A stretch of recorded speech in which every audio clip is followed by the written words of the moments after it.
And there's a reciprocal interaction between arousal and desire, but there's not a one-to-one link. You can feel desire but no arousal. You can feel arousal but no desire. Physiological outputs, gut churning, heart rate acceleration. It's clearly the autonomic nervous system is being activated at the times of arousal. I respectfully held out my hand to her and she took it with an air of utter indifference, but she pressed it firmly as she climbed into the carriage. The reader will be able to imagine the flame which this sent racing through my blood. That's the expert of all time, possibly Casanova. And indeed, I mean, I'm sure any male could envisage the fire that it sent through his blood when he got the come on sign from the woman going into the carriage. There's a similar one here from Catherine Millet. I have to be due respect, I'll try to do my best. Sorry for the accent. When we have just said goodnight to each other, he pulls me to him and kisses me on the mouth. In the morning I'll come and see you in your room. I can feel the spasm rising right up to my stomach. I can't recommend it. It's not a particularly good book, but some people might like it. I didn't find it a great aphrodisiac, whereas Casanova is, I would say. Okay, the role of arousal. We distinguish between specific and general arousal. So general arousal could be due to anything. It could be due to anger or fear or sex, a perfectly general thing. And then there is specific sexual arousal, which is a sort of subcategory of the general arousal. And chance events can set off arousal with implications for sexual arousal. In development this is evident, even in the adult this is evident. And then there is asexuality, where there is sexual arousal but no desire. And what I suggest this is saying is that this person has not learned a link between a target stimulus, another individual, and a state of sexual arousal. They've just not learned it. Whereas most of us who are not asexual have learned a relationship between a partner, be it a male or female or whatever, according to our taste, and a state of arousal. So it's the exceptions, I think, that prove the rule. I think we have something like this: general arousal here, a subset of which is sexual arousal. This, in a sense, can spill over into this.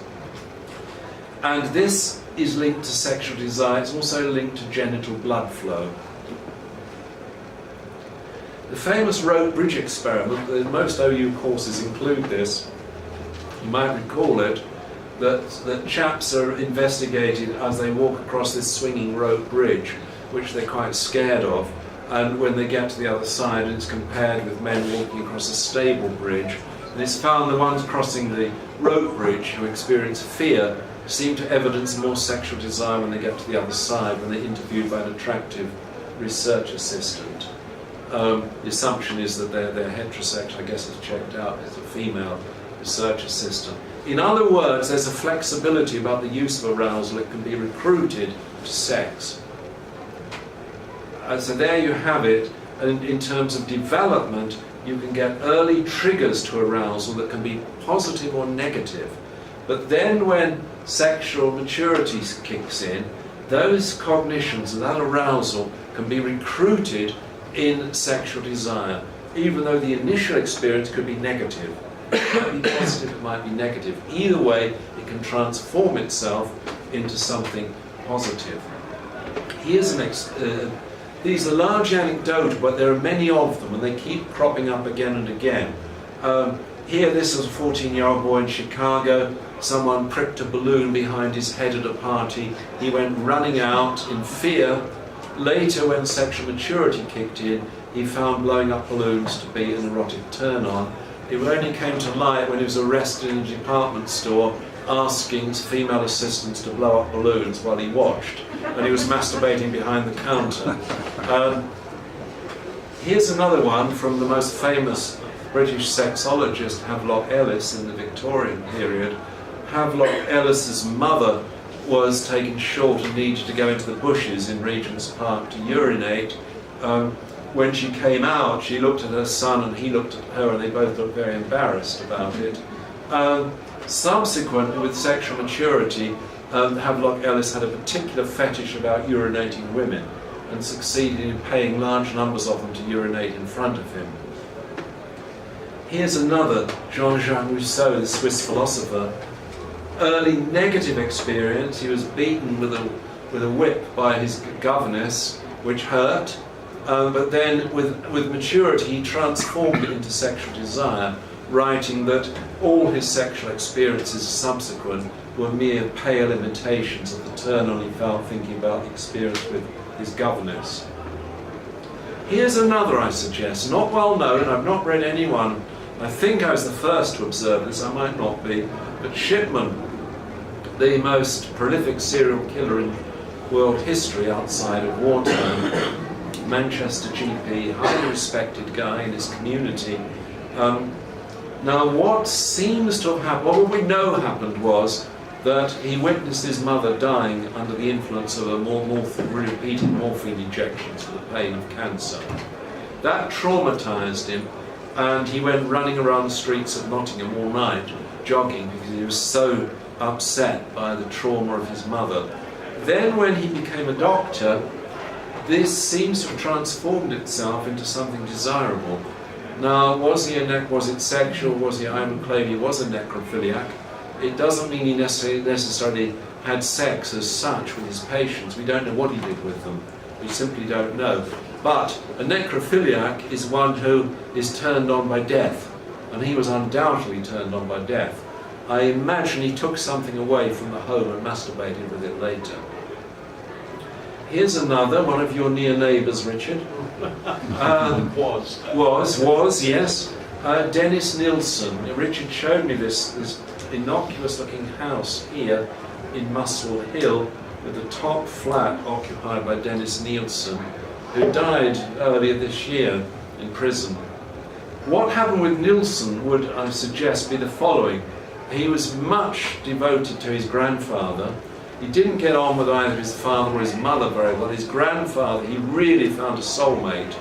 And one day the grandfather died in his boat, and the young Nilsson got to witness the dead body of his father, which shocked and horrified him. When sexual maturity came, however, he attracted young gay men back to his apartment and strangled them, and looked at their dead bodies, and he looked at his own body and their bodies in a mirror. It only came to light, not because of the police, but because of a plumber. Plumber discovered it because the drains got blocked with so many bits of flesh being flushed down the drains. The plumber alerted the police, and the police came in. I think he got through 17 young men. They were sort of drifters in the margins of society. They weren't missed, no one really knew who they were. But I think it illustrates this fundamental point that a negative can be transformed into a positive. Hierarchies of control. I've referred to this already as a low-level system 1, old in evolution and development. It's fast, it's automatic, it's stimulus-driven, incentive-driven, it's sometimes unconscious. There is a system 2, which is relatively new in evolution and development.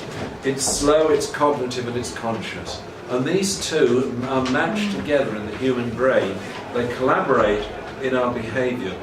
The weight of control in system 1 is upon subcortical limbic brain regions, this low-level dopamine pathway amongst others. The weight in system 2 is upon prefrontal advanced cortical pathways. So it's something like this. There is an old 17th century cottage, and it has all mod cons, electricity, plumbing, and so on and so on. And somehow the two merge together. But of course there's going to be problems when you put these two together. But you've still got the original design, but rather than knock down the cottage and start again, because you can't do that in evolutionary terms, and heaven help you, people want to do it here either, you tinker with what's there and improve it, make it modern. And that's what I would suggest what evolution has done with us. So incentives now can act at both unconscious and conscious level to draw attention. And you see, it's not easy being a man, heterosexual man. It's not easy, because if you follow this sort of logic, then it requires constant vigilance to inhibit the low-level system. You've got to be permanently on your guard, otherwise your eyes will be drawn off to your side. It's not easy. There's a newly emerging brain region in terms of both evolutionary development added on to older brain regions. And I would suggest that this maps something onto Freud with the old id and the superego, the policeman, the internal policeman. And it also, to some extent, maps onto Skinner with reinforcement and rule-governed behaviour. Now, the hierarchy can be in competition or conflict. There can be a low-level desire, but high-level restraint. That is resisting temptation, be it food, drugs, or sex. So the low level is urging you on, and the high level is putting the brakes on. Conversely, the low level can be moving you away, and the high level can be urging you on. So to take an example here, a woman might be married to a man whose breath smells horrendous, he's drunk, and he's a pretty nasty piece of work, and the last thing she wants is to have sexual relations with him, but she knows to keep the peace she needs to have sexual relations. So the very high level goal in the face of disgust is urging her on. So a common theme of competition, hedonistic eating versus ideal weight, revenge versus fear of capture, drug taking versus quitting, sexual infidelity versus fidelity. These are all examples of low level pulls being opposed by high level restraint. Changing weight between system 1, well, there are various ways it changes with development, it changes with brain damage, it changes all sorts of ways, but one that you need to be careful of, drugs change the weight, alcohol change. Alcohol increases the weight of system 1. Your restraint tends to go out of the window the more drinks you take in, because it knocks out the prefrontal cortex, which is exerted. Furthermore, it's even worse than that, because people look much more attractive after a few glasses of alcohol. So if you're trying to really resist temptation, stay clear of alcohol. It's known as beer goggles. This is equally true, I'm sure, of gay communities, it's certainly true of heterosexual communities. Evolutionary perspectives. What I suggest is happening in terms of evolution. Evolutionary psychologists propose modules. This is ways of solving problems, automatic built-in solutions to problems, rapid, unconsciously mediated prescriptions on what to do. This is the so-called Santa Barbara school of evolutionary psychology. We're all equipped with modules that give us the answer to what to do. But in addition, I would suggest that we have free space left. We're not entirely dependent upon these modules. We have a certain amount of free space left as a result of the enlargement of the prefrontal cortex. And what we find, though, in terms of evolution, that we have a certain evolutionary mismatch. Addictive drugs short-circuit adaptive processes. Foods of high sugar content not found in our early evolution, because there is obesity. Pornography, sexual availability, clothing, high erotic clothing, not around in our early environment, and so the presence of these things can be addictive in our present environment. I mean, look, this guy has no chance, really. Ease of access at low cost. I don't mean the financial cost, I mean he just needs to put his foot on the pedal and gear change or whatever. Novelty, variety, uncertainty, exaggerated attraction, look at the boots and the short skirts, forbidden fruit and youth. Really, what chance does that chap have in that situation? These, poor guy, you're sorry. I feel sorry for him. I mean, this was not like this in our early evolution, just as Tesco was not around in our early evolution, just as methamphetamine was not around in our early evolution. Groupies, this is an interesting phenomenon. Girls who are prepared to throw themselves at men, casting any sort of reserve to the wind, in musicians and sportsmen particularly, attract groupies. What I suggest is they are very rich males, almost always, and there's a high level of arousal involved. I have a good example of the Walker Brothers. It shows my age. I don't know if anyone here can remember the Walker Brothers, but they were popular in the 60s and 70s, an American trio. And I went to a concert of theirs. They were really great. I went to a concert of theirs in Cambridge in around 1968. And there were groupies around the stage. And every time one of the Walker Brothers got a bit near the stage, then bouncers came in to hold him back. It was otherwise they were trying to grab him and pull him off the stage. And they almost succeeded. What they did succeed in doing was ripping his shirt. Well, I think it was Scott Walker. They ripped his shirt off and they tore it up in small pieces. Now, I'm pretty sure those girls would gladly have cast discretion and everything else to the wind to have jumped into the bed with Scott Walker. Now, what I suggest is happening is that they're overwhelmed by fame. They're overwhelmed by the fame and riches of it, but music as well is also a powerful aphrodisiac in the case of these women. Maybe from strictly evolutionary psychology, it might not be too big a safe bet to try to grab one of the Walker brothers. In fact, the groupies might be much safer throwing themselves at groups of chartered accountants, but that doesn't usually happen. One could imagine, even though a situation like this transferring itself to LOUPS at Warwick, in which case you might well be glad that you're not wearing a shirt and you're wearing a t-shirt. I just sort of a thought experiment, imagine what it might look like. I've not seen anything quite like that at Warwick, but I talked once to some members of a famous American pop group. They invited us, I won't mention their name, but they invited us to one of their concerts. And I took us out to dinner in San Francisco afterwards, and the wife of one member of the group was absolutely appalled by the behaviour of one of the members of the group. She said after every concert he picks the two most attractive women standing at the stage door and takes them back to his hotel room. Yeah, I suppose I felt a bit of negative emotion there, more like envy, I guess, than anything else. Okay, sexual jealousy. Now, I think this has something to say. A module, evolutionary psychology.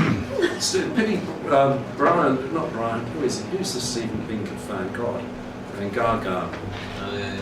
You won't mention his name, you know what I'm getting at. A woman having sex with another man is always a threat to the man's genetic interests, and men should squirm at the thought of their wives or girlfriends having sex with another man, which is indeed true and makes good evolutionary adaptive sense. But we have been given this, we've been given some degrees of freedom because of the prefrontal cortex, and B, there is a flexibility of arousal. It can be transformed according to context. So you get cultures where the wife is the visiting guest, male, is invited to sleep with the wife. Now, whether the male husband actually feels jealousy, I don't know, but it is said not.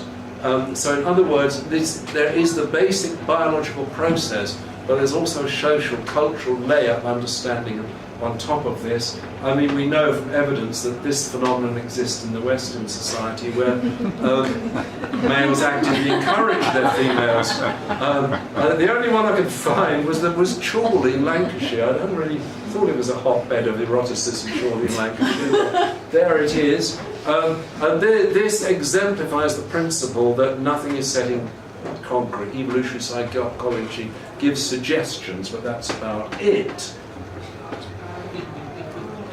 Sex differences. Now, this is a red flag to a bull. I might have got away with saying everything I've said so far, even in our psychology department at the OU, but I'd fear for my life if I went to our psychology department until the next part, because full of social constructionists and feminists, they really don't like this at all. And the adaptive value, I think there's an adaptive value in sex differences in sexual desire, and I suggest that dopamine is a common currency. What I would suggest is that liking, there's no difference between men and women in terms of liking sex, though even that might be controversial, but I think I'm safe there. There's not an obvious difference. What there clearly is a difference in wanting as expressed in behaviour. Women typically are not as prepared to put in effort, certainly not for promiscuous casual sex as men are, whereas men are relatively prepared to put effort in. It might be that women want to want. Women might say they want to feel like men, but they don't act like men, I would suggest. This is, I've developed a model here, which is short articles appeared already. The full article is coming out in a book edited by Lance Workman, should be later this year.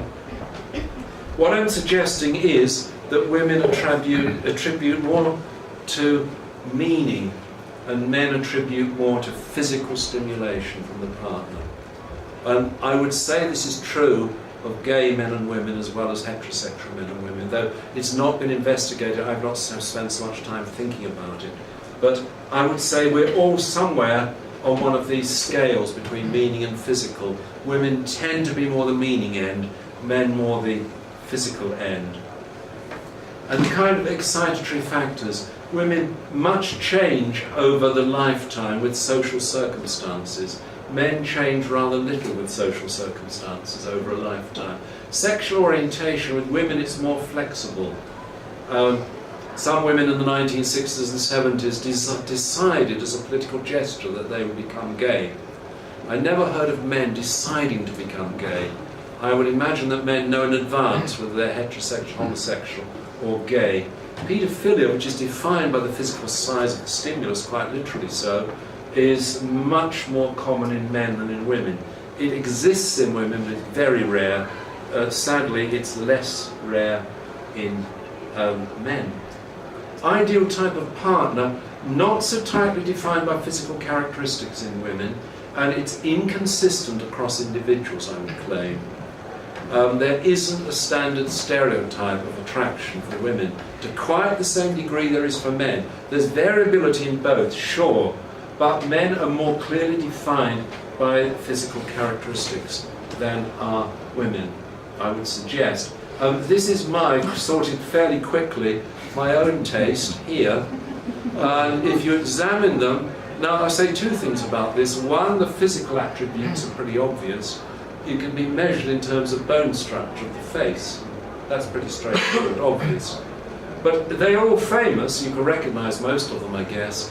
But the fact they're famous is indifferent. It's just that famous people crop up on Google images more than non-famous ones. They could all be cashiers at our local Tesco supermarket, and it would make not the slightest bit of difference to me in terms of desire.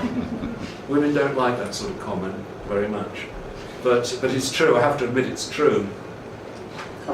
My wife, well,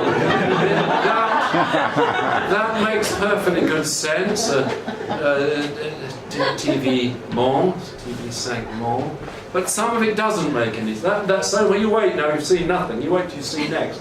This is my wife's take.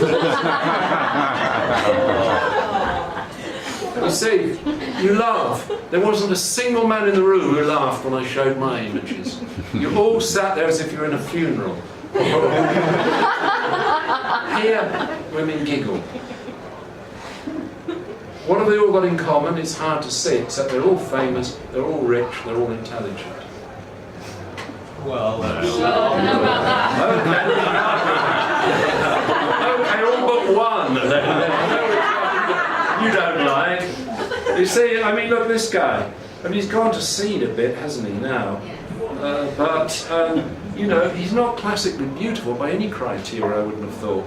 But, you know, he's particularly gone to seed. You know, he gets drunk and falls off his motorbike regularly. It's a fact, if you don't know, it's the French actor Gérard Depardieu. they've all got your haircut, Fred. Sorry? They've all got your haircut.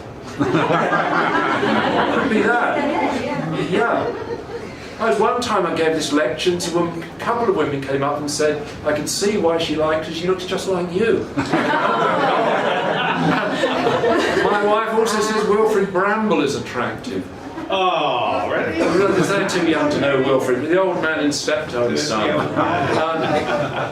I said, is that because he's like you? I said, why is he like me, physically or psychologically? Olga said both. So it's not, there we are. Okay, ideal type of partner.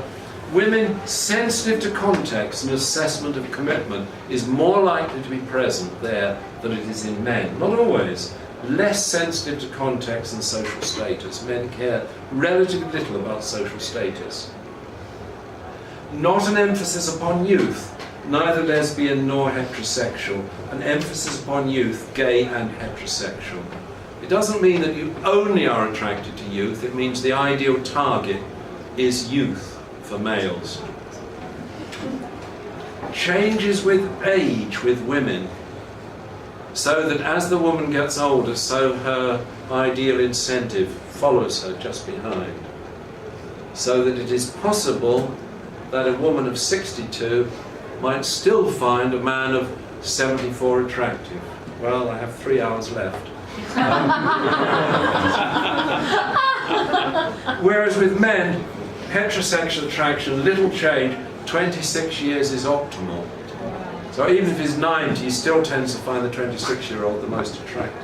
And she presumably doesn't find the 90-year-old most attractive. But she's not entirely put off for him sometimes, particularly if he's got a big bank balance.